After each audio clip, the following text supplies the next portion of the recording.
In November 2022, something happened inside one of America's most quietly powerful family businesses that no one outside the room was supposed to hear about. There were no cameras, no announcements, no warning, just a closed-door meeting that would quietly unravel decades of loyalty, legacy, and family structure built under one of the most recognizable entertainment names in American television history. By the time that meeting ended, Larry Welk Jr., a man who had spent more than 4 decades building and protecting the empire his father created, was no longer in control of anything. His salary was gone. His title was gone. His authority disappeared almost instantly. Even his access to basic executive benefits like health coverage was removed. And the most shocking part wasn't just what happened to him. It was who made it happen. Because inside that room were members of his own family. People he had worked with, trusted, supported, built wealth alongside. But what unfolded that day would later be described in legal filings as something far more than a corporate disagreement. It was the beginning of a full-scale family fracture. And just when the story seemed like it couldn't get more intense, it took another unexpected turn. 3 years later, Larry Welk Jr. filed a $30 million lawsuit accusing close relatives of orchestrating a calculated scheme to remove him from the very company he helped grow. He described it as betrayal, a structured takeover, a deliberate removal masked as corporate restructuring. And then came the final twist that stunned those following the story. Just 16 days after filing the lawsuit, Larry Welk Jr. passed away at the age of 85. A legal battle over control, legacy, and family power suddenly became something much more tragic and unresolved. But to understand how a family once associated with wholesome entertainment ended up in a conflict like this, you have to go back to where everything began. Back before television fame, back before wealth, back before the name Welk meant anything beyond survival on a frozen stretch of American farmland. Lawrence Welk was born on March 11, 1903, in a small German-speaking settlement in Strasburg, North Dakota. On paper, it sounds like a simple rural beginning, but the reality was far harsher than the words suggest. His family were ethnic Germans who had already lived through displacement, migration, and instability long before arriving in America. They had fled unrest in Russia in the late 1800s, joining other German-Russian families searching for stability on the American plains. When they finally settled in North Dakota, they weren't stepping into comfort or opportunity. They were stepping into survival. The land they were given was raw prairie, empty, harsh, and unforgiving. There was no house waiting for them, no infrastructure, no safety net. In their earliest days, the family lived in conditions that would be almost unimaginable today. During their first winter, they built shelter from what they had, a wagon turned upside down, partially buried into the ground, and covered with layers of sod cut from the earth itself. It was not a home in any traditional sense. It was survival architecture. The wind cut through it. The cold seeped in. Temperatures dropped far below freezing. Inside, the family slept on straw, huddled together as storms passed over the open plains. The following year, they built something slightly more stable, a sod house made from stacked earth blocks and rough timber. Still primitive, still fragile, but it was a step forward. And in that environment, Lawrence Welk grew up. By the time Lawrence was born, the family had not escaped hardship, they were still inside it. He was the 6th of 8 children, raised in a household where every resource was stretched to its limit. Food was simple and repetitive. Clothing was passed down. Space was tight. Comfort was non-existent. His father worked the land from sunrise to sunset. His mother managed everything inside the home, from cooking to sewing to caring for children in conditions that left no room for rest. Life wasn't about education or ambition. It was about endurance. Lawrence left school at around the 4th grade.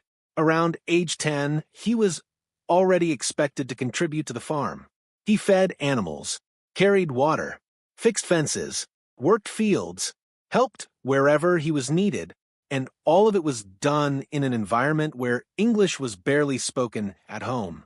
The family spoke German almost exclusively, and his schooling was limited to a parochial environment that reinforced that isolation. He wasn't just growing up poor. He was growing up cut off from the broader world, and yet something unexpected was quietly forming inside that difficult life. Something that would eventually change everything. One of Lawrence Welk's earliest and most defining memories came not from work or hardship, but from music. His father, Ludwig Welk, occasionally played accordion at local barn dances to earn extra income. For a poor farming family, the instrument was a rare possession, valuable, heavy, and powerful in its ability to bring people together. At these gatherings, German-Russian communities would dance for hours inside wooden barns, music echoing through cold prairie nights. As a child, Lawrence would watch his father's hands move across the accordion, the bellows breathing in and out like a living thing. And then came the moment that stayed with him forever. One night, his father allowed him to press a single key. That single note changed something inside him. It wasn't just sound. It was possibility. From that moment forward, something shifted in how he saw his future. The farm life he was born into no longer felt like the only path available. Music had entered the picture, and it wouldn't leave. By his early teens, Lawrence was already performing at local events. Barn dances, weddings, community gatherings. He wasn't polished. He wasn't refined. In fact, many early listeners considered him rough around the edges. Some even rejected him outright. But he kept going. Because for him, music wasn't just performance, it was escape. At the same time, life on the farm continued to demand everything else. Long hours, physical labor, unpredictable weather, constant responsibility. There was no separation between survival and work. And yet, that same environment built something in him that would define his entire future: discipline. In 1920, when Lawrence was 17, his father made a decision that would shape everything that followed. He purchased a high-quality accordion for $400, a massive investment for a struggling farming family. But it came with conditions. Lawrence would continue working on the farm full-time until his 21st birthday. And every dollar he earned from music would go back to the family until the instrument was paid off. For the next 4 years, his life became a split existence. Daylight belonged to the farm. Night belonged to music. He worked until exhaustion, then performed at dances and events across the region. There was no comfort, no balance, no pause, just relentless responsibility. But in that structure, something powerful developed, a work ethic that would later define his entire career. On his 21st birthday, in 1924, Lawrence Welk left the family farm. It wasn't a celebration. It was a separation filled with tension, especially with his father, who believed music was too unstable to be a real future. He left with almost nothing, no education, limited English, and no safety net. And what followed was not success. It was struggle. Early performances paid almost nothing. Entire weeks of work might bring in only a few dollars once split among band members. Travel was difficult. Conditions were poor. Money was unstable. Bands drove old cars, slept inside them, and took any opportunity they could find just to survive. Even then, Lawrence kept moving forward, because stopping meant going back. In 1927, at age 24, Lawrence Welk landed a daily radio program in Yankton, South Dakota. It was the first real turning point in his career. For the first time, he had consistent exposure, a platform, an audience, a sense of momentum. The show ran for nearly a decade, gradually building his reputation across the region. And despite criticism about his accent and lack of polish, audiences connected with something deeper: sincerity, warmth, consistency. In an era of economic struggle, that emotional tone mattered more than perfection.